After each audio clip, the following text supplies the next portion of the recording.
السلام علیکم ورحمۃ اللہ تعالی وبرکاتہ۔ وعلیکم السلام ورحمۃ اللہ تعالی وبرکاتہ۔ الحمد للہ الذی جعل نبینا شاہدا ومبشرا ونذیرا وداعیا الی اللہ بإذنہ وسراجا منیرا، والصلاة والسلام على النبي حبيبه المصطفى الذي أرسله بالحق والهدى، وعلى آله وأصحابه أولي الصدق والصفاء، أما بعد فأعوذ بالله من الشيطان الرجيم، بسم الله الرحمن الرحيم۔ تلك الرسل فضلنا بعضهم على بعض، منهم من كلم الله ورفع بعضهم درجات، صدق الله المولانا العظيم، وبلغنا رسوله النبي الأمين الحفيظ المختار الرؤوف الرحيم، ونحن على ذلك لمن الشاهدين والشاكرين والذاكرين، والحمد لله رب العالمين۔ آئیے آغاز گفتگو سے قبل ہمارا مل کر کے با ادب با احترام با آواز بلند حضور سرور کائنات مفخر موجودات زینت بزم کائنات وجہ تخلیق کائنات جان کائنات روح کائنات سرور کائنات سید کائنات جناب احمد مجتبی محمد المصطفیٰ ارواحنا فدا صلی اللہ تعالی علیہ وسلم کی مقدس بارگاہ میں ہم اپنی عقیدتوں کا خراج پیش کرتے ہیں۔ جس طریقے سے میں پڑھاؤ مجھ سے بہترین انداز میں درود پاک کا ہدیہ سرکار علیہ السلام کی بارگاہ میں پیش کرنے کی کوشش کریں۔ الصلاۃ والسلام علیک یا رسول اللہ، الصلاۃ والسلام علیک یا رسول اللہ، الصلاۃ والسلام علیک یا حبیب اللہ، الصلاۃ والسلام علیک یا حبیب اللہ، الصلاۃ والسلام علیک یا نبی اللہ، الصلاۃ والسلام علیک یا نبی اللہ، صلی اللہ تعالی علیہ وسلم۔ صلی اللہ علیہ وسلم۔ ان کی مہک نے دل کے گنچے کھلا دیے ہیں، ان کی مہک نے دل کے گنچے کھلا دیے ہیں، جس راہ چل دیے ہیں اونچے بسا دیے ہیں، جس راہ چل دیے ہیں اونچے بسا دیے ہیں۔ ایک دل ہمارا کیا ہے آزار اس کا کتنا، ایک دل ہمارا کیا ہے آزار اس کا کتنا، تم نے تو چلتے پھرتے مردے جلا دیے ہیں، تم نے تو چلتے پھرتے مردے جلا دیے ہیں۔ آنے دو یاد وہ دو اب تو تمہاری جانب، آنے دو یاد وہ دو اب تو تمہاری جانب، کشتی تم ہی پہ چھوڑی لنگر اٹھا دیے ہیں، کشتی تم ہی پہ چھوڑی لنگر اٹھا دیے ہیں۔ ملک سخن کی شاہی تم کو رضا مسلم، ملک سخن کی شاہی تم کو رضا مسلم، جس سمت آ گئے ہیں سکے بٹھا دیے ہیں، جس سمت آ گئے ہیں سکے بٹھا دیے ہیں۔ جب حسن تھا ان کا جلوہ نما، انوار کا عالم کیا ہوگا، جب حسن تھا ان کا جلوہ نما، انوار کا عالم کیا ہوگا، ہر کوئی فدا ہے بن دیکھے، دیدار کا عالم کیا ہوگا، ہر کوئی فدا ہے بن دیکھے، دیدار کا عالم کیا ہوگا۔ ایک سمت علی ایک سمت عمر، صدیق ادھر عثمان ادھر، ایک سمت علی ایک سمت عمر، صدیق ادھر عثمان ادھر، ان جگمگ جگمگ تاروں میں مہتاب کا عالم کیا ہوگا، ان جگمگ جگمگ تاروں میں مہتاب کا عالم کیا ہوگا۔ چاہے تو اشاروں سے اپنی کایا ہی پلٹ دے دنیا کی، چاہے تو اشاروں سے اپنی کایا ہی پلٹ دے دنیا کی، یہ شان ہے ان کے غلاموں کی، سرکار کا عالم کیا ہوگا، یہ شان ہے ان کے غلاموں کی، سردار کا عالم کیا ہوگا۔ آئیے نبی والے نبی کی بارگاہ میں جھوم جھوم کر درود پاک کریں۔ اللہم صلی علی سیدنا و مولانا محمد و بارک وسلم، صلاۃ و سلام علیک یا رسول اللہ صلی اللہ تعالی علیہ وسلم۔ دوستان محترم،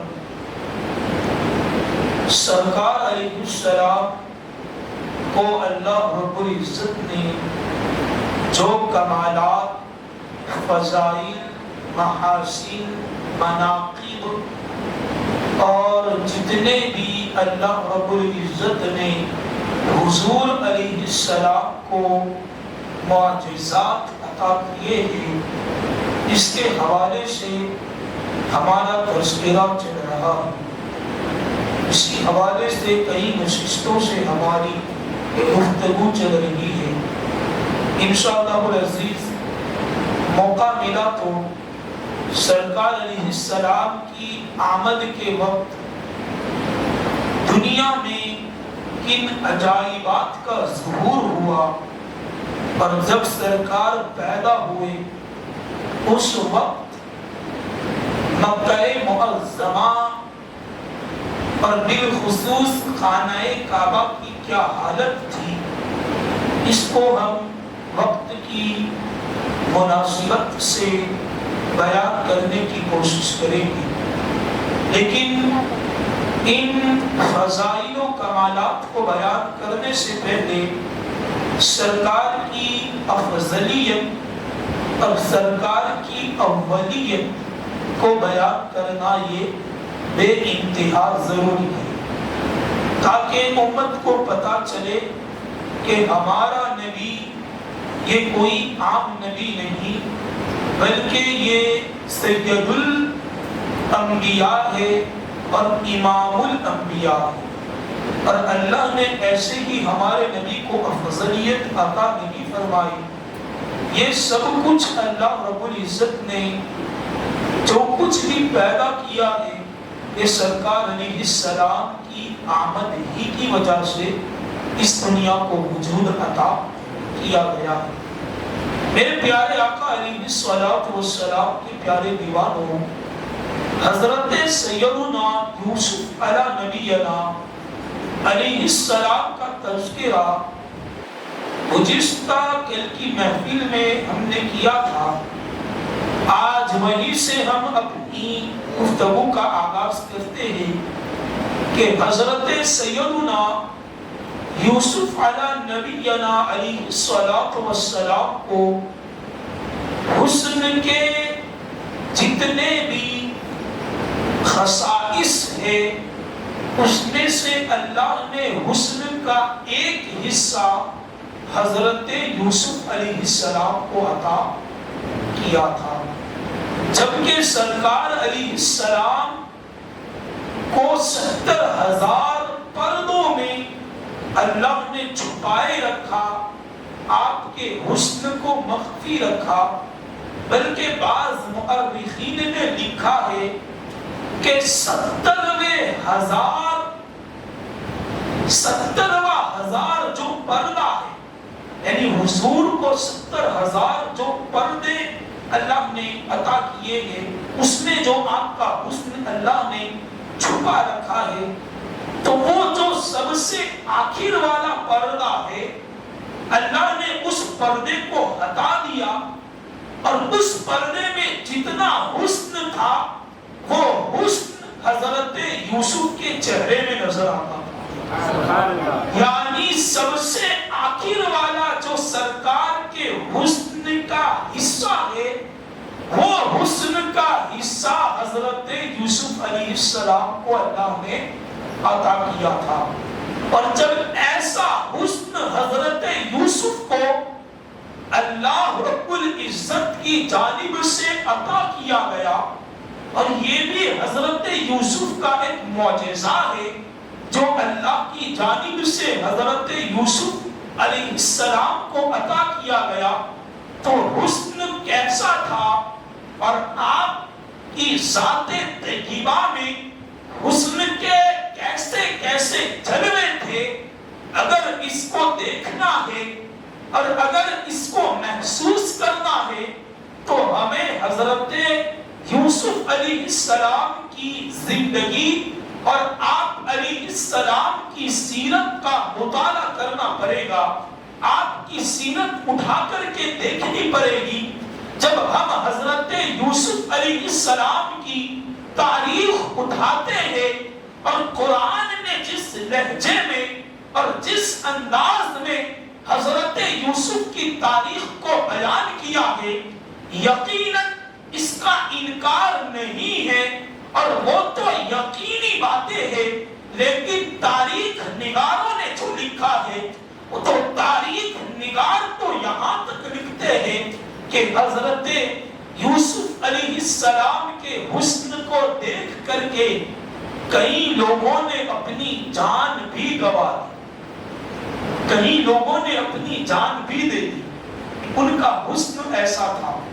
اور یہ تو تاریخ نگاروں نے لکھا ہے، لیکن قرآن ہمیں جو بتاتا ہے، تاریخ نگار صحیح بھی لکھ سکتے ہیں، غلط بھی لکھ سکتے ہیں، لیکن ایک غلط ہو سکتا ہے، دو غلط ہو سکتے ہیں، تمام تاریخ نگار غلط ہو سکتے نہیں ہیں۔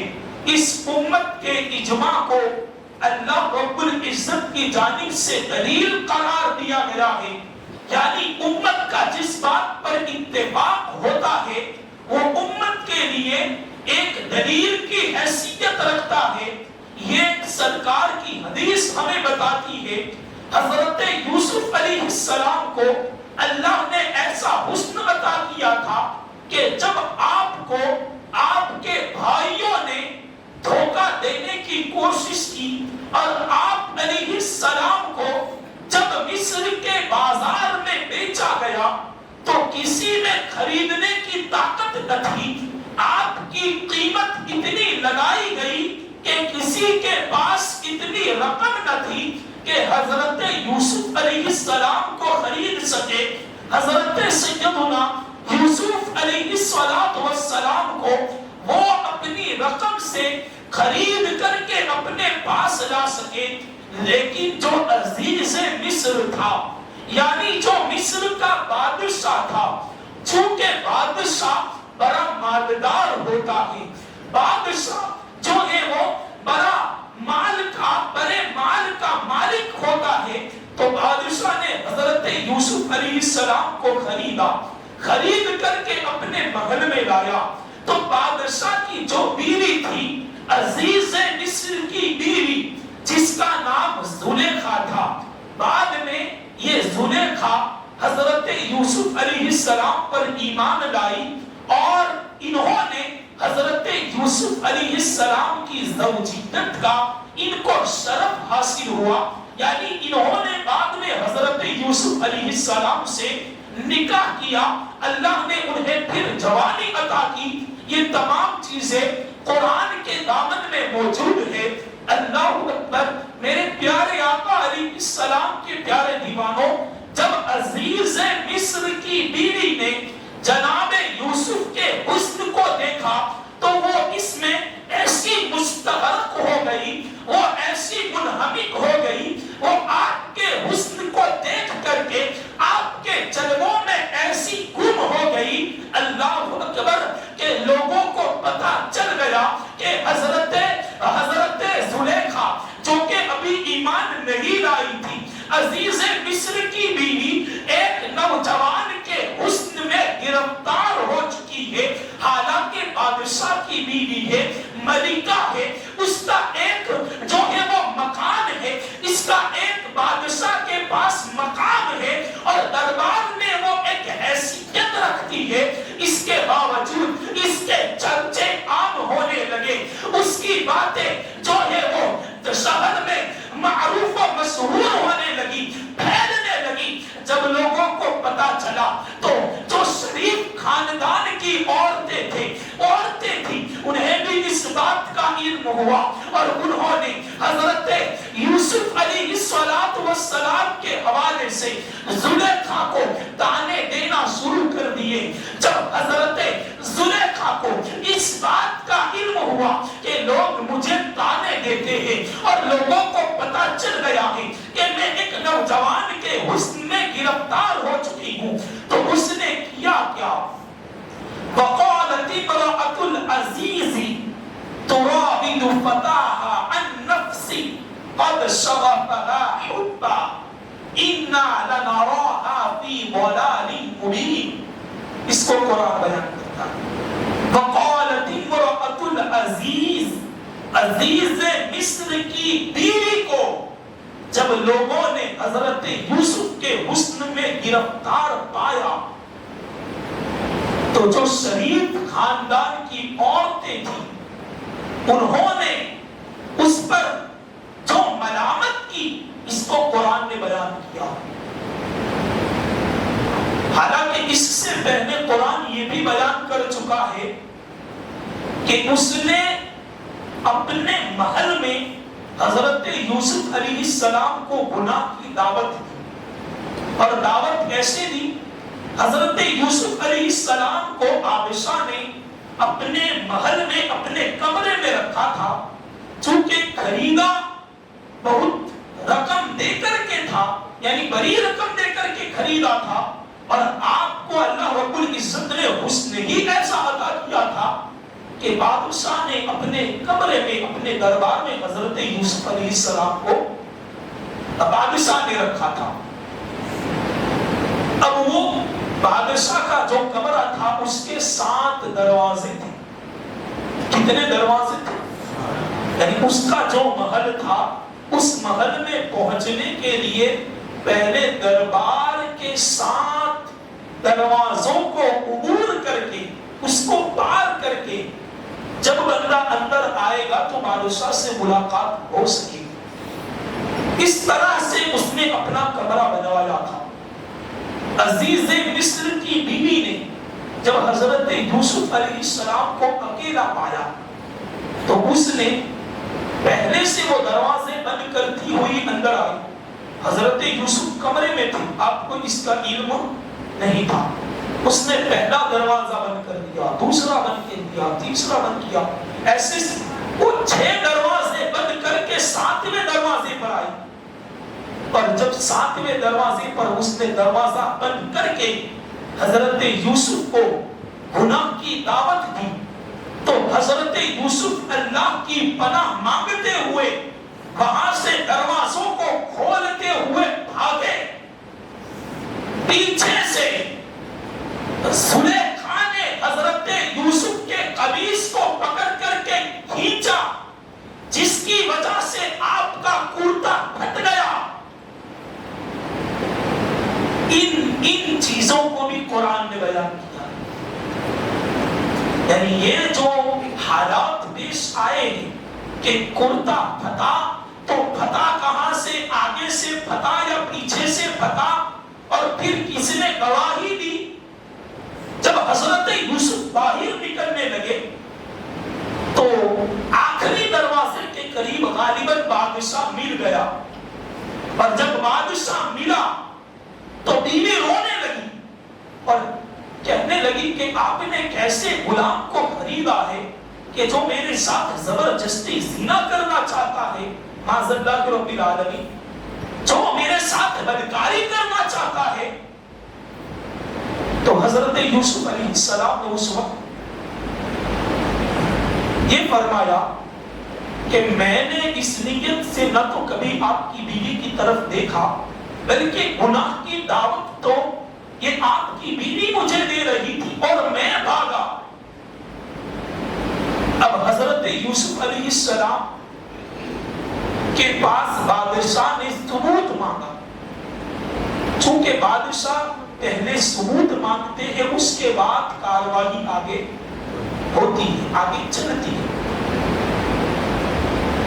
اب جہاں حضرت یوسف علیہ السلام تھے اس دربار میں غالباً بادشاہ کے کسی رشتہ دار کا ایک 6 ماہ کا بچہ یا تقریباً 2 یا 3 ماہ کا بچہ، الگ الگ مؤرخین کی الگ الگ روایتیں ہیں، کسی نے 2-4 دن کا بھی لکھا ہے، کسی نے 2-4 ماہ کا بھی لکھا ہے، اور کسی نے 6 ماہ کا بھی لکھا ہے۔ حضرت یوسف علیہ السلام پر اللہ کی جانب سے وحی نازل ہوئی اور اللہ رب العزت نے فرمایا، اے یوسف، اگر بادشاہ ثبوت مانگتا ہے تو جا کر کے جاؤ اس کمرے میں اس بچے کے پاس اور اس کو کہنا وہ تیری پاک دامنی کی گواہی دے گا۔ سبحان اللہ، سبحان اللہ۔ بچہ ابھی گہوارے میں ہے، چھوٹا ہے، ابھی تو بولنے کی طاقت بھی اس میں پیدا نہیں ہوئی۔ حضرت یوسف علیہ السلام کے پاس جب عزیز مصر نے ثبوت مانگا تو حضرت یوسف علیہ السلام نے فرمایا، یہ جو بچہ ہے آپ اگر اس کو پوچھنا چاہے تو پوچھ سکتے ہیں۔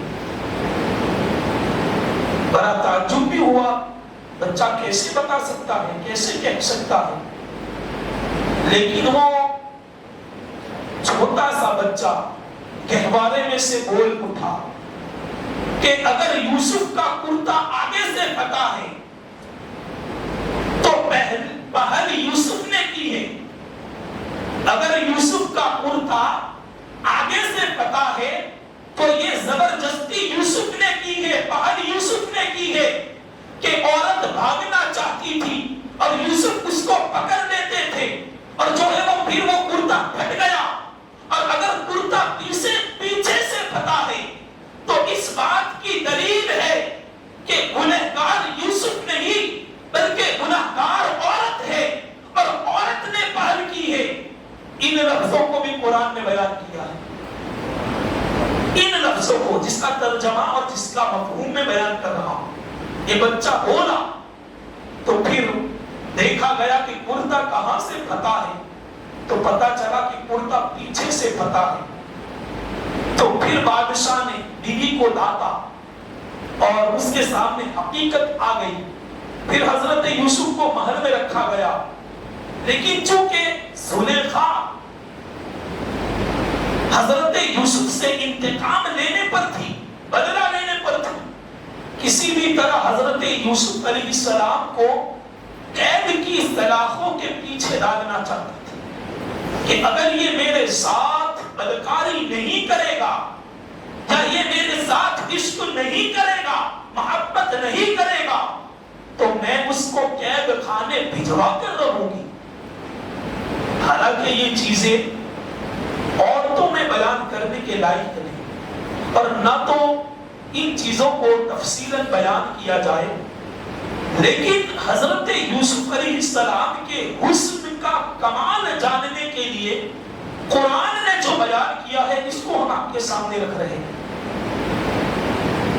پھر اس کے بعد بھی وہ حسن میں گرفتار رہی، اور ہوا یوں کہ پھر یہ والا منظر اور یہ والی بات جو ہم نے بیان کی کہ وہ حضرت یوسف کے حسن میں گرفتار ہوئی، لوگوں کو پتا چلا، تو اس نے فلما سمعت بمکرہن ارسلت الیہن واعتدت لہن متکئا وآتت.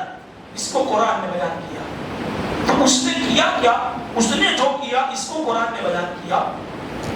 اس نے ان تمام عورتوں کی دعوت، ان تمام عورتوں کو بلایا، بلا کر کے کہا کہ یہ دسترخوان بچھایا گیا، ان کو بٹھایا گیا، ایک ایک چاقو یعنی ایک ایک چھری ان کے ہاتھ میں دی گئی اور ایک ایک لیمو دیا گیا. اور پھر حضرت یوسف علیہ السلام کو وہاں سے گزرنے کا جو ہے وہ اس نے کہا گزرنے کے لیے، تو حضرت یوسف وہاں سے گزرے. جب حضرت یوسف گزرے ان کو حکم ہوا تھا کہ تم لیمو کاٹنا، چونکہ تم دسترخوان پر کھانے کے لیے بیٹھی ہو. لیکن ہوا یوں کہ وہ حضرت یوسف علیہ السلام کو دیکھنے میں ایسی مصروف ہو گئی اور آپ کے حسن کے جلووں میں ایسی گم ہو گئی کہ وہ لیمو کاٹنے کی بجائے انہوں نے اپنی انگلیاں کاٹی. انگلیاں کٹ گئی، کٹ کر نیچے گر گئی، لہو بہنے لگا. لیکن انہیں اس کا احساس ہوا، بلکہ وہ اپنی انگلیوں پر توجہ دینے کی بجائے وہ حضرت یوسف کے چہرے کو دیکھ کر یہ کہہ رہی تھی، فلما آجا، یہ کہہ رہی تھی. قرآن نے اس کو بیان کیا ہے کہ یہ کوئی انسان نہیں بلکہ یہ تو ہمیں فرشتہ نظر آتا.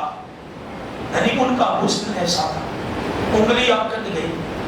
دیکھو امام فرماتے ہیں حسن یوسف بے کتی مصر میں انگشت زنا. انگشت زنا ہاتھوں کی انگلیاں بے ارادتن کٹ گئی. حسن یوسف بے کتی مصر میں انگشت زنا سر کتاتے ہیں تیرے نام پہ بردا گیا. سرکار کا حسن کیسا تھا؟ یہ تو حضرت یوسف کے حسن کی ہم نے داستان پڑھی اور حضرت یوسف کے حسن کا ہم نے تذکرہ کیا. اب آئیے ہم سرکار علیہ السلام کے حسن کا تذکرہ سنتے ہیں. حضرت عائشہ صدیقہ سے روایت ہے، فرماتی ہے ایک مرتبہ رات کے وقت گھر میں چراغ کے لیے تیل بھی نہیں، چراغ جلانے کے بالکل اندھیرا چھایا ہوا تھا. میں چاند کی روشنی میں ڈھتے ہوئے لباس کو سی رہی تھی. یا غالباً روایت کچھ یوں بھی ہے کہ حضرت عائشہ صدیقہ گھر میں کرتا سی رہی تھی، چراغ روشن تھا کہ اچانک سوئی آگ کی گر گئی اور چراغ گل ہو گیا، یعنی چراغ بجھ گیا. اب آپ سوئی کو تلاش کر رہی ہیں، اندھیرے میں سوئی کیسے مل سکتی ہے؟ آپ فرماتی ہے جیسے ہی سرکار علیہ السلام کمرے میں تشریف لائے، آپ کے وجود مسعود کی روشنی سے کمرہ ایسا روشن ہو گیا کہ میری سوئی جو گم ہو گئی تھی، مجھے سرکار کے آنے سے سرکار کے جسم سے نکلنے والی روشنی کے اجالے میں مجھے وہ گم ہوئی سوئی مل گئی. سبحان اللہ. وہ سوئی جو میری گم ہو گئی تھی وہ مجھے مل گئی. کیسی روشنی ہوگی؟ یہ تو ماں عائشہ کی روایت ہے. اب آؤ ہم حضرت جابر سے پوچھتے ہیں. حضرت سیدنا جابر سرکار کے بڑے عاشق، بڑے محب، بڑے چاہنے والے، ہمہ وقت سرکار علیہ السلام کی صحبت اختیار کرنے والے، فرماتے ہیں ایک مرتبہ چودھویں کا چاند اپنے عروج پر تھا، اور سب سے زیادہ روشن کون سا چاند ہوتا ہے؟ چودھویں کا چاند. اس کی روشنی جو ہے وہ دنیا کو روشن کر دیتی ہے اور ہر طرف اجالا ہی اجالا ہمیں نظر آتا ہے. فرماتے ہیں چودھویں کی رات ہے، سرکار سرخ دھاری والے لباس میں، سرکار تشریف لائے تو میں کبھی سرکار کے چہرے کو دیکھتا تو کبھی